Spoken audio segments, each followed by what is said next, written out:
cores717 here, back for the Movie Reviewers 100. This week is Tim Burton week.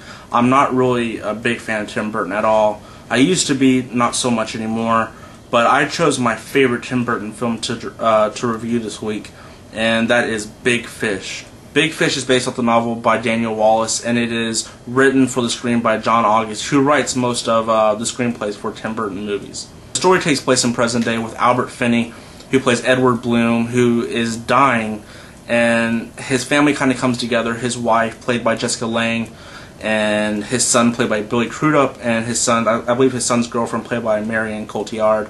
They all kind of come together, and Billy Crudup, before his dad dies, he really wants to know the truth about his dad's past. His dad has been boring his family with, tall tale type of stories his whole life about his own life, and his son can't really make out fact from fiction. He really wants to know what's real and what's not.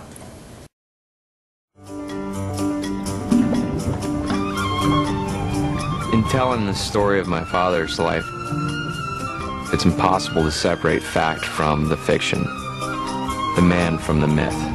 Dad, I have no idea who you are. What do you want, Will? Who do you want me to be? Just yourself. Just show me who you are for once. So Albert Finney's character tells his life story through flashbacks, and goes from basically when he was a young child all the way to the present day. If there was one thing you can say about that Bloom, was that I was intended for larger things. I was the biggest thing Ashton had ever seen. So Ewan McGregor plays the young Edward Bloom. So basically the story takes him almost all the way to the present day. He comes along a lot of crazy characters, and a lot of crazy things happen to him. He comes across, Danny DeVito's character, who is a circus owner. Get it, kid. Don't waste your time. She's out of your league. You don't even know me. Sure I do. You were hot stuff back in Hickville. Edward Bloom! But here in the real world, you got squat. Steve Buscemi's character, who is a poet.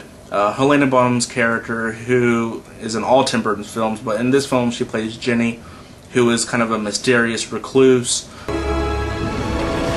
He comes across a giant and kind of helps out the giant. Did you ever think that maybe you're not too big? But maybe this town is just too small? So the main story that the dad wants to tell his son in present day is how he met his wife.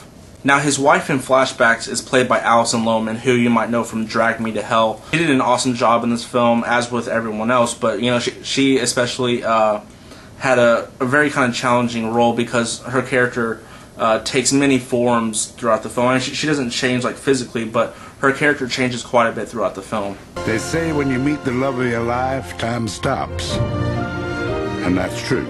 Another thing that kind of happens is that the dad kind of tells his son kind of the ups and downs that him and his soon-to-be wife had before they got together. And, there's just a lot of stuff that goes on through their relationship. She starts dating other people, he goes off to war. Just a lot of crazy stuff starts to go on. Your mother was never supposed to marry me. She was engaged to somebody else. I may not have much, but I have more determination than any man you're ever likely to meet. Sandra Templeton, I love you and I will marry you! I was drying out.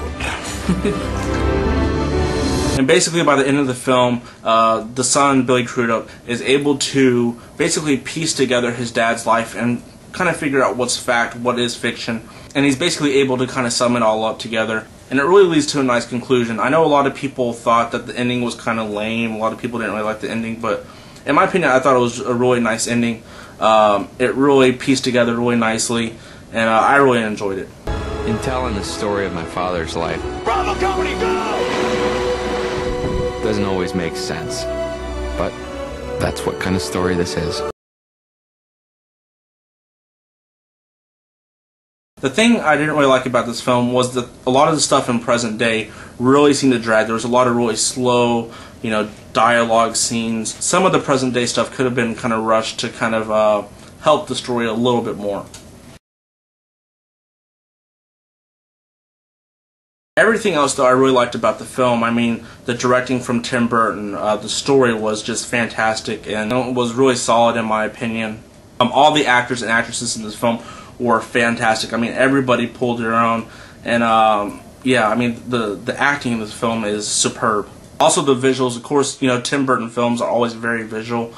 So is this film, and I think that Tim Burton definitely outdid himself in this film.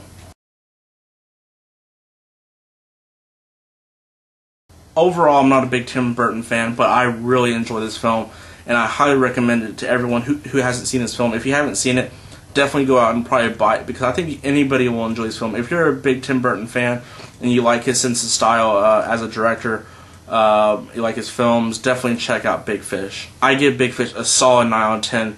It's just an outstanding film. Thank you everybody for watching the Movie Reviewers 100 channel. Thanks for everybody pressing that subscribe button. Come back every day for more great reviews, and until next week, Core717, thank you all for watching.